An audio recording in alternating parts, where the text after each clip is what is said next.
मो ना मोहन ओझा सहजपदा सत्यनारायण स्कूल आम यूपी स्कूल जो चेयरमैन गठन होता जेहतु समस्त सहयोग दुसे जेहतु मुझे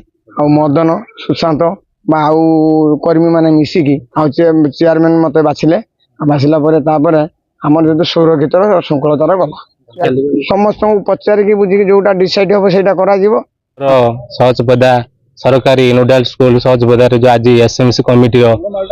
माने सभापति आज माने बछा जाउथला सेथिरे मु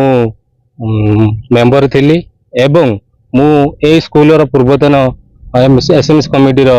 सभापति थिली। वर्तमान आमर जो माने सरकार का गाइड हिसाब रे जहाँ भी नियम थिला से सब लागू करी शांति श्रृंखला भावे आमे मोहन ओझा को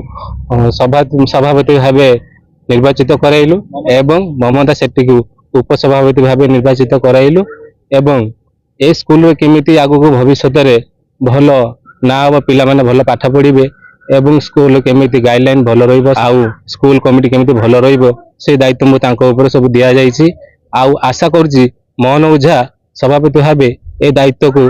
निष्ठार भावे ग्रहण करी स्कूल रो काम करी करिवे। मदन महाकोट मु सब पंचायत रो नायब सरपंच आज आम सहजपदार आज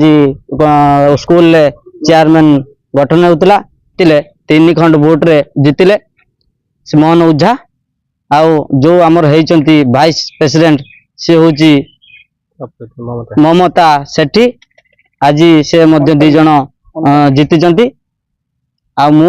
मु चाहूँगी आमर जो मोहन भाई होती स्कूल जमीती भल भाव माने परिचालना करेंगे सहित सुशांत भाई अच्छा आमर से मुख्य मोहन भाई गोटे विरोध रे थिले आनी आमे आम संगठन ले मिसई आमे आज चेयरमैन करिचु। आमे चाहूचु आम संगठन ले से मध्य सबुदिन रुहंतु आमे जहाँ आज सफलता हासिल करिचु। मु चाहूची स्कूल टी सुरक्षित जमीती भल भाव चलिबो।